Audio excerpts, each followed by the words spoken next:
Howdy, all you delicious people. I'm here today to review Thru 2007. So, I'm here to review this movie because I just love the concept. I really like how this movie is overall executed. It's a really fun film. The only thing that I think is honestly kind of goofy is how we get about having our kind of heroes of the film eventually start putting pieces together of figuring out what is to happen next for the villain side of things. All of a sudden, like we have God,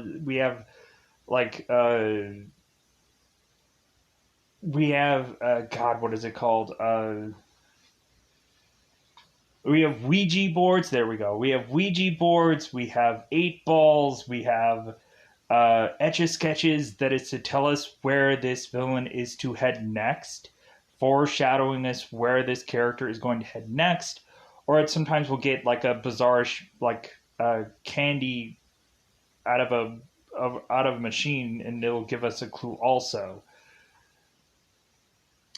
Consistently with this film, there might be at points in time where I probably won't go into really name details of some characters in this review once I get into spoilers, just because really it's a little harder with this film to go and try to find specific names. It's much easier or better to just say like, okay, well, these two guys, and it'll be a review that'll get done a lot quicker that way. Especially with this one, because really there's people that have like a stereotypical look rather than much more me like going and scrolling through the IMDb trying to find a name or two somewhere. So going into this film, what is the concept for people that may not understand this film? Kind of looks visually interesting to any number of people. And plus, also, if you've been in my other channel and also this one, you'll know that this is also a re-review just because of how much I thoroughly enjoyed this film. And I just wanted to individually review it instead of like the mad bash of a bunch of just reviews scrambled together. But anyways, I enjoyed this film, and like there was something that felt very goofy about it.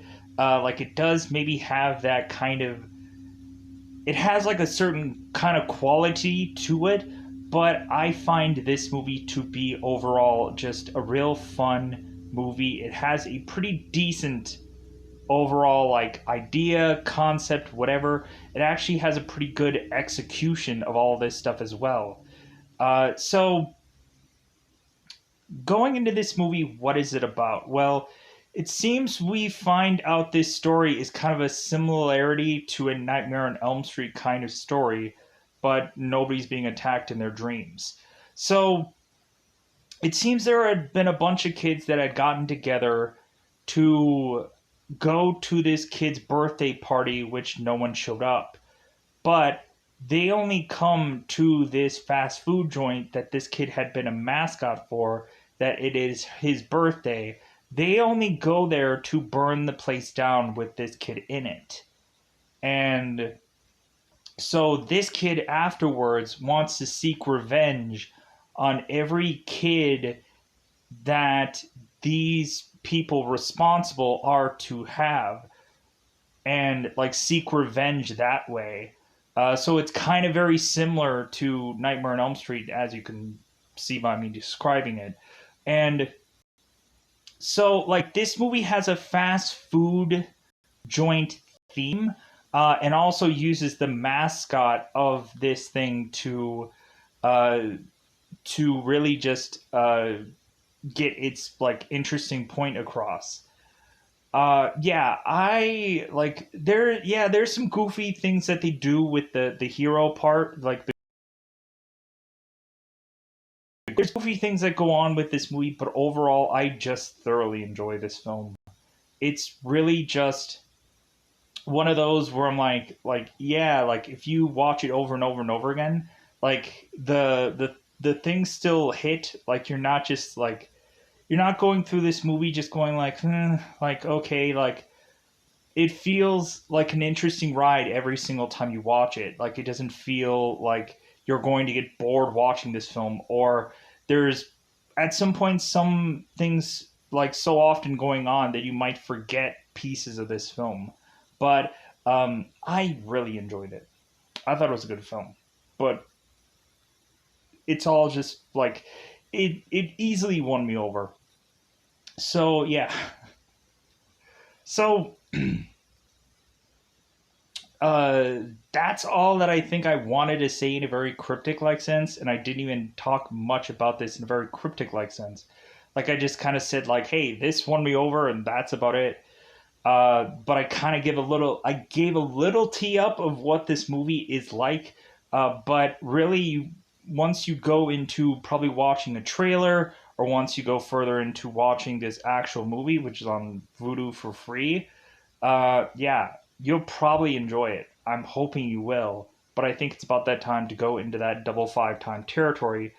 Yeah, really, there are some food themed kills, which I think were fun.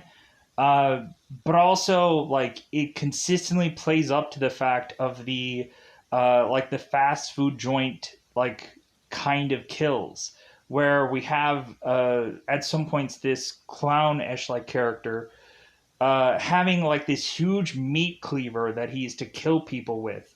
Like that's probably what he uses most.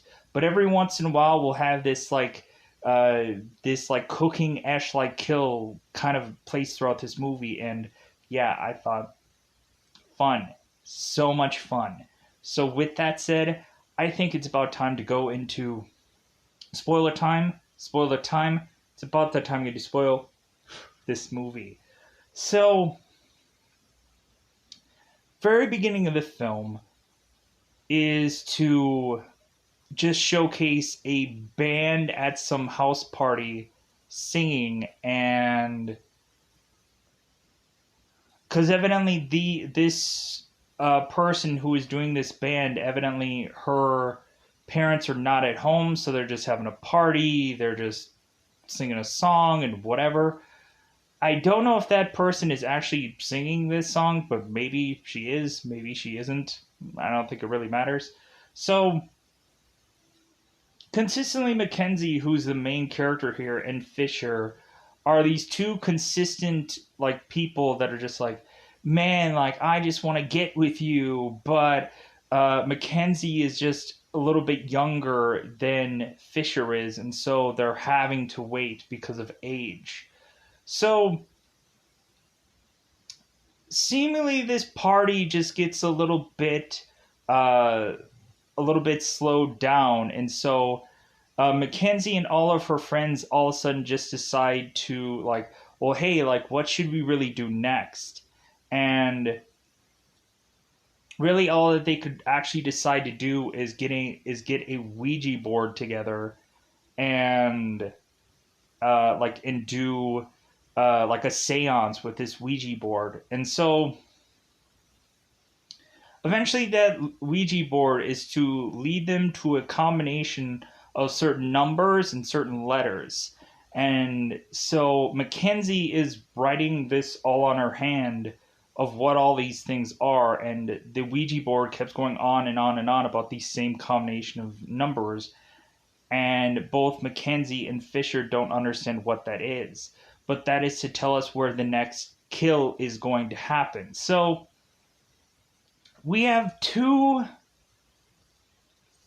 thug-esh looking white guys that are to desperately, I guess, after getting the munchies, desperately want to go to Hellaburger to go and get themselves a meal.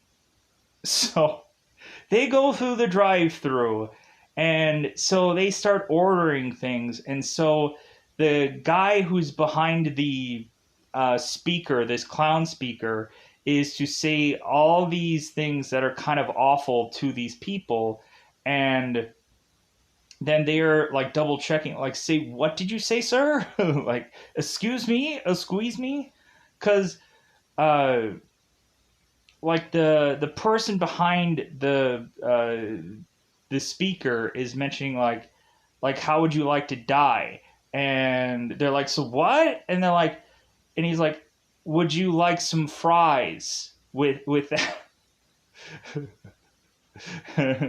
And so consistently they're like going like, hey man, like this sounds like this guy is talking some goofy stuff and I'm having to reconfirm all of what he's saying. Uh, because like the loudspeaker calls this guy a like a goofy esh like name and all kinds of things just because this guy is trying to act all thug but he's not. So that eventually leads to these people in the drive-through just deciding, well, you know what, like I'm gonna give this guy a lesson. Like I'm going to try and sneak into this fast food joint and show this guy like what for, because like he's being a jerk. So one of the bigger of the two guys goes into and sneaks into the restaurant, and eventually we have this guy who is to get confronted by the Horny the Clown character who is the killer of this movie. And this bigger guy is to land himself into the deep fryer with his face, and he is to be killed. So we have the guy at the drive-through, like pulling around, and he's like, "Man, where's my fries? Like this is taking forever." And so the other guy goes into the restaurant and sneaks in as well, like demanding, like, "Hey man, where's my fries?" And so this smaller of the two guys goes and eventually finds his friend in the deep fryer. And so the smaller of the two guys pulls the bigger guy away from the deep fryer and also uh, pulls off some skin that is left on this guy's hand. So immediately we have Horny the Clown, who is to appear behind this guy and easily grab this much smaller guy, put him onto a chopping block, and just go and chop him and basically murder this guy. And so both of these men are to eventually show up in the back of the vehicle that they were in, and eventually both the women are in the driver's seat and the passenger seat of the front part of the car. And so eventually Horny the Clown eventually gets them as well, eventually breaks through the window of the driver's seat woman and eventually kills her, as well as also kills the other girl. So like basically he just kills everyone, because why not? You might as well just kill everyone. So that leads to these people all getting up the next day, kind of like, well, hey, like maybe we should go out uh, and go to school like any normal day and whatever. And all of a sudden, uh, Mackenzie and her mother and father are to get really into one of these commercials that was for Helleburger, because it has some bizarrish like Godzilla like theme to it. And then eventually the news comes up and eventually shows the murder from the night before, and it shows the license of the vehicle. And normally that would probably get blurred out in a news thing, but I guess this doesn't blur it out. So bizarrely, Mackenzie, I guess, had this news thing TiVoed so that way they could rewind it and stop it. And because I guess they just TiVo the news, I guess. And Mackenzie's like, oh, hey, yeah, like, same license plate number as the Ouija board the night before. That's weird. So these kids are to go to school, and now we have this 8-ball situation that is to be done here. So Mackenzie is to have this 8-ball, and kind of mention and kind of like seeing like if she should actually go to school today or blow it all off. So because Mackenzie is playing with this 8 ball with her boyfriend, and then eventually uh, she's like playing like with the 8 ball with herself, and then the 8 ball like drastically changes to responses that don't exactly seem like the normal 8 ball like thing. Where one of the 8 ball responses is "Hi, Mackenzie," and Mackenzie's like, "What the heck?" It's like, why are you doing all this? And the 8 ball answers, because of a broken heart, which is to allude to the next murder. So Mackenzie is to call one of her friends, and one of her friends is to tell her that she is to get a new tattoo.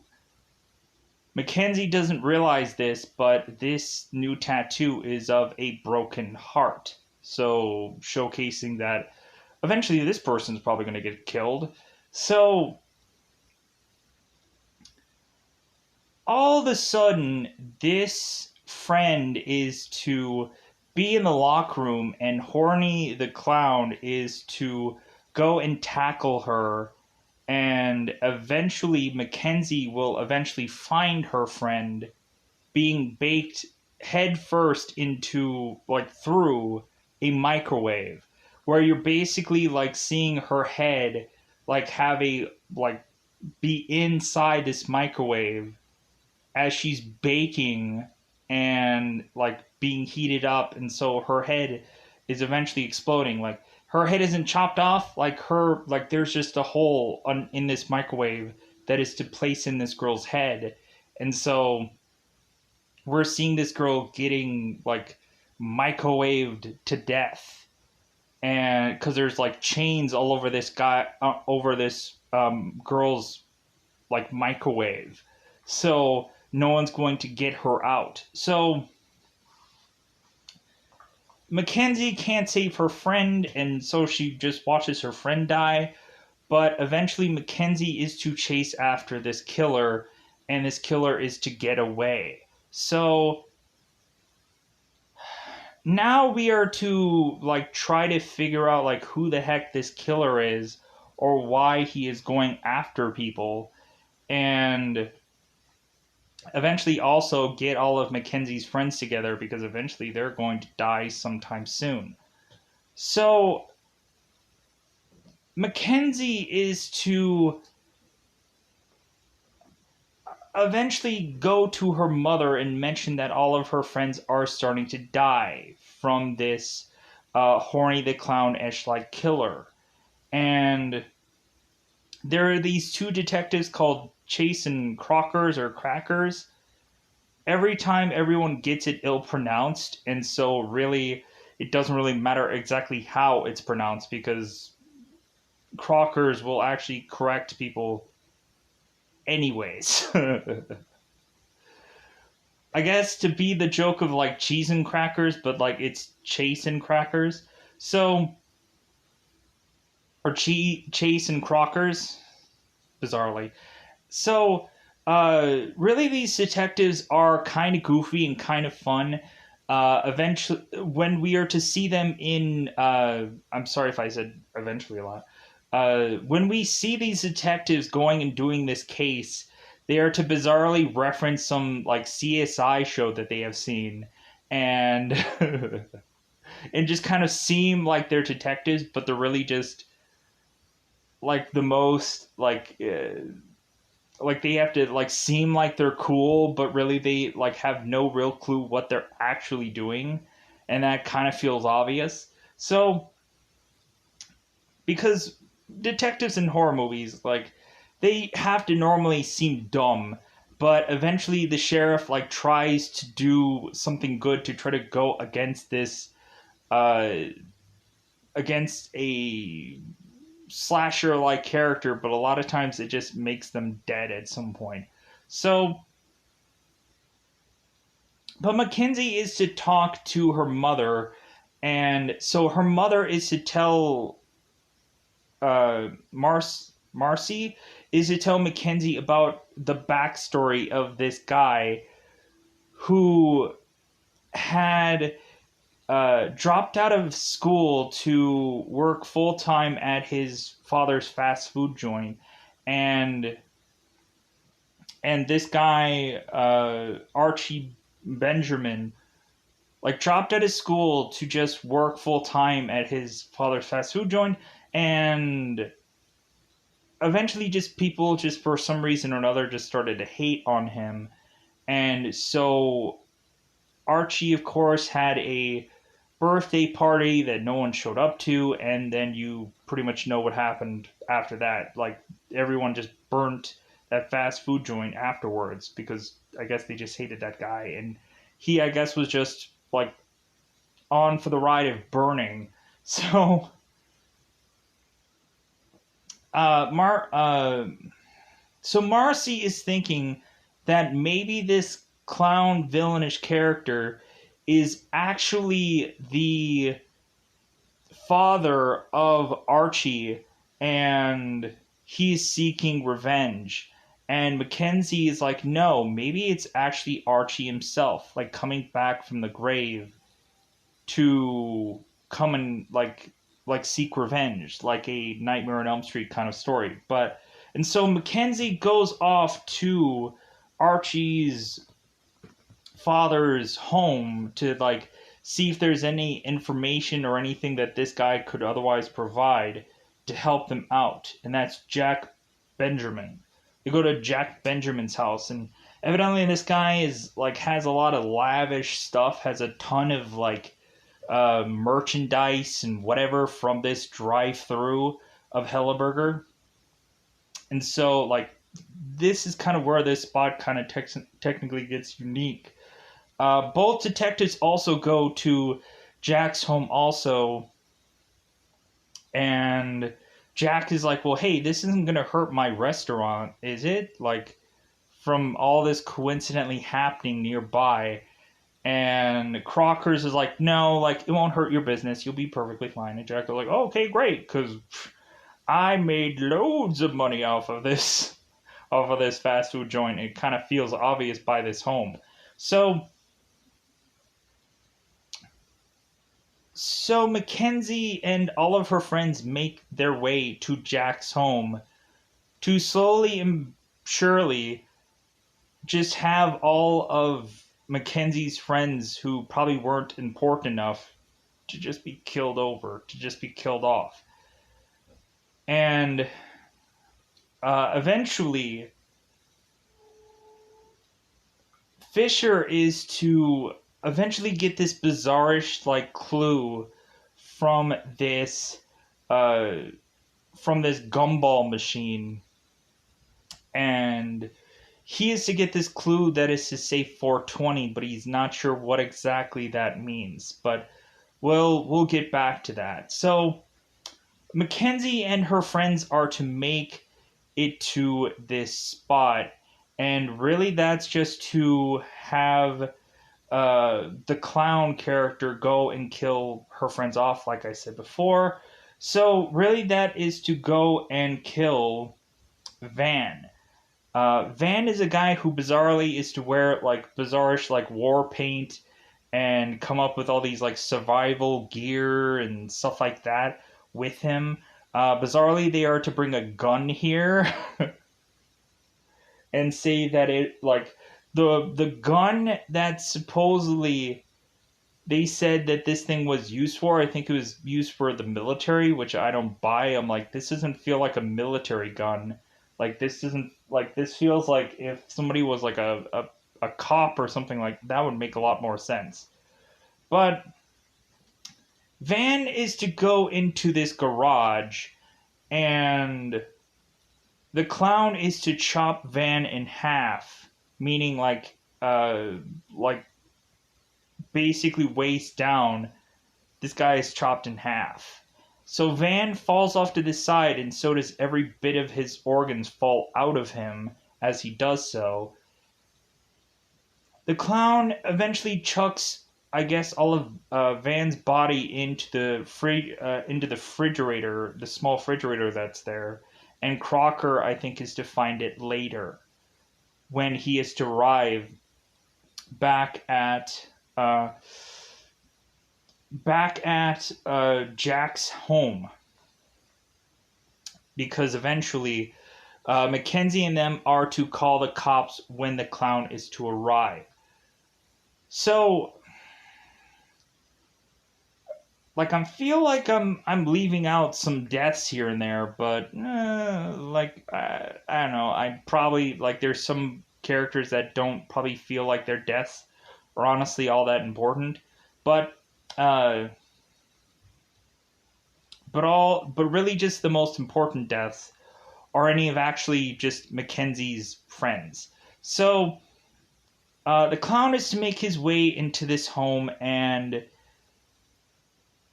eventually, somewhere in the parts of this, Fisher is to try to take on the clown, and Fisher is to go and take this clown's mask off and look directly into this clown's face.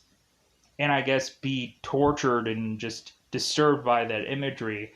To where Fisher is to just go to the hospital because of his mind just being fractured beyond belief.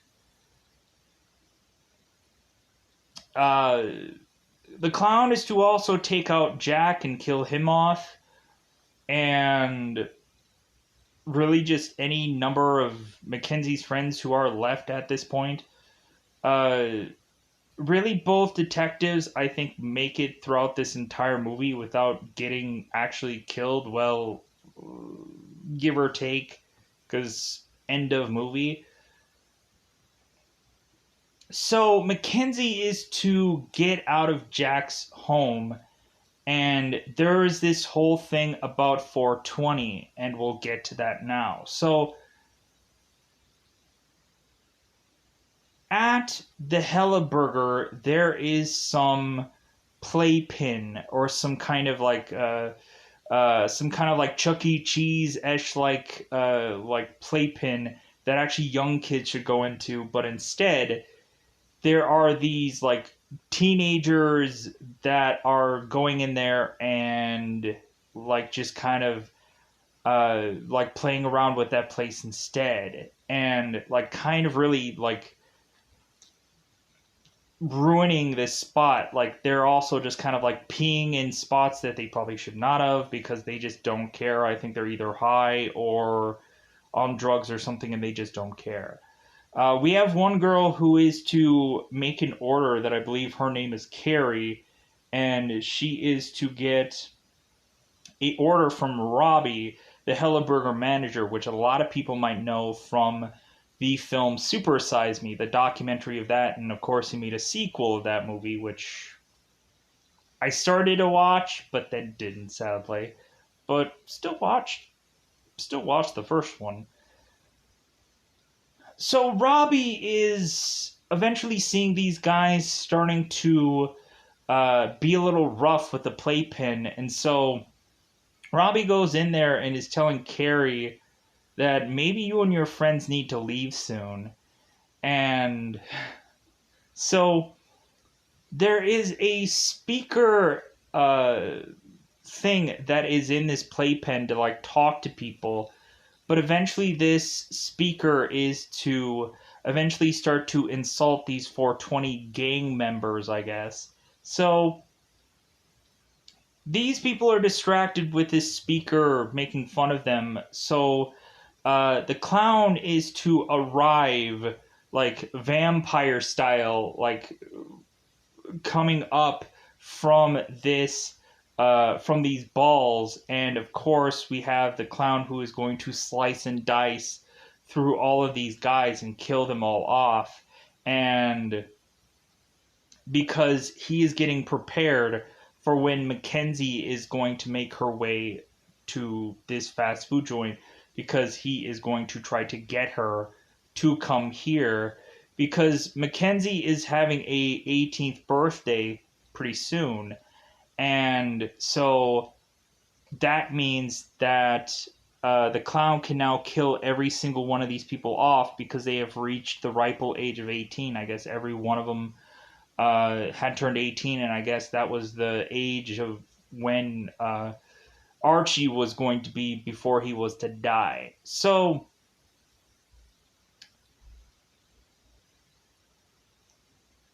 eventually the clown is to go and get Mackenzie and force her to be at this fast food place and celebrate her birthday.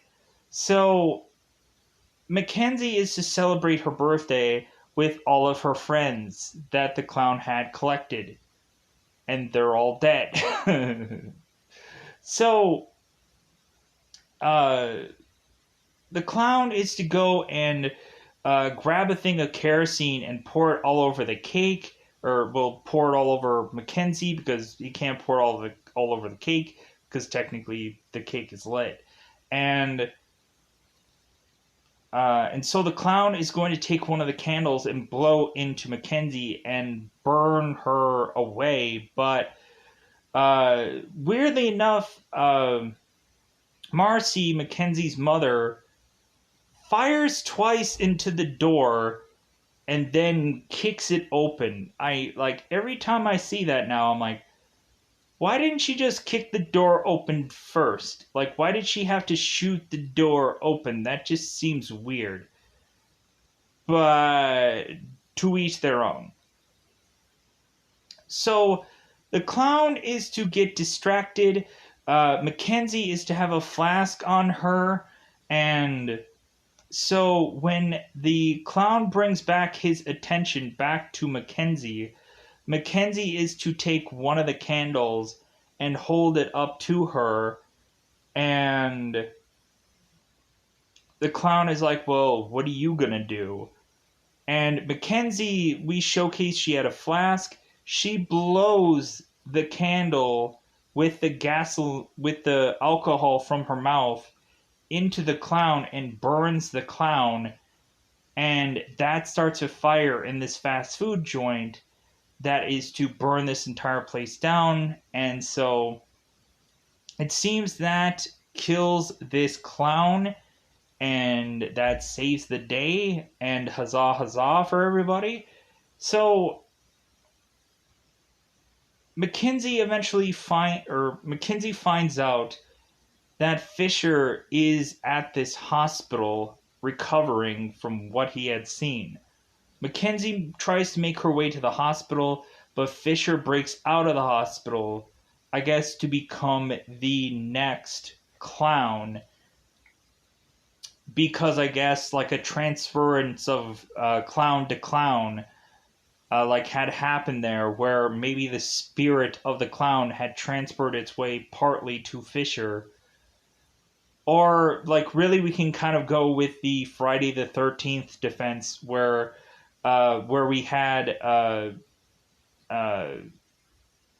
Tommy Jarvis, who just became Jason after the fifth movie, because that seemed to be what had happened through that. Uh, so Fisher is to, I'm assuming or assessing, put on this clown clothing. So Crocker's is to go on and try to order a meal at this drive-thru, which I guess is another hella burger that exists somewhere.